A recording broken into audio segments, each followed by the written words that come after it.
آج ناموس رسول دی گل کرو لوگ کہتے ہیں مولانا سیاسی گفتگو کر رہے ہیں، یعنی 50 سال تک مسیطہ نماز دی کہتے ہیں مولانا صاحب نماز کی بات کرو. میں کہا جی سرکار نے نماز بھی پڑھی تے حضور بدر وچ بھی گئے، احد وچ بھی گئے، حنین وچ بھی گئے، صحابہ یمامہ وچ بھی گئے.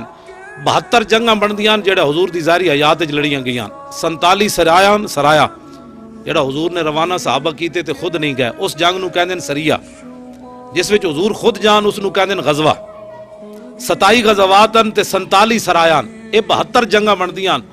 انہاں وچ کل صحابہ جڑے شہید ہوئے نا انہاں دی تعداد 259 ہے. کتنی؟ ہن میں ناموس رسول تے جڑی گل کرن لگا، جنگ یمامہ ختم نبوت تے جڑی جنگ لڑی گئی، جنگ یمامہ حضور دی ختم نبوت دی خاطر لڑی گئی. مسلمہ کذاب لشکر لے کے آ گیا 40,000. سیدنا صدیق اکبر اپنا بنایا ہوا قانون خود توڑیا. پہلے جدوں خلیفہ بنے تو آپ نے فرمایا آج تو بعد کوئی بدری صحابی کسی جنگ وچ نہیں جائے گا، کوئی بدری صحابی نہیں جائے گا، حضور دے تبرکات نہ اسی زیارت کریں گے. جدوں حضور دی ناموس دا مسئلہ پیدا ہویا تے بنایا ہوا قانون خود توڑ دیتا صدیق اکبر نے. فرمایا ہن بدری ہوئے یا غیر بدری ہوئے یمامہ پہنچے.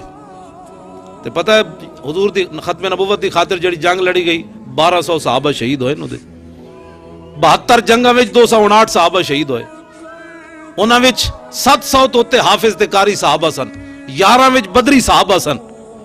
تے اتنی وڈی حضور دی ناموس دا مسئلہ ہے جڑا آج مسلمان جنج مرضی ہوندا رہے. نہیں جی میں تو نماز پڑھ لیتا ہوں، میں کہہ دیتے تو بخشش ہی نہیں. آخر تے سوال ہی حضور دے بارے. قبر وچ تیسرا سوال نماز دے بارے، تیسرا سوال ہی رسول اللہ دے بارے. پہلا سوال ہے مر ربوں کا، دوسرا سوال ہے ماں دینوں کا، تیسرا سوال ہی حضور دے بارے. اے ہے بھی گزشتہ زندگی دے بارے. قبر وچ اے سوال نہیں ہونا ہے کونن، اے ماضی استمراری ہے. ما کنت تقول فی ھذا الرجل. دس ہوئے اے جڑے نبی سامنے جلوہ گرن دنیا اتے انہاں نال کتنی وفا کیتی ہے، انہاں دے بارے تو کی کردا رہندا سی، کی کہندا رہندا سی؟ اے ہی آخری سوال ہے.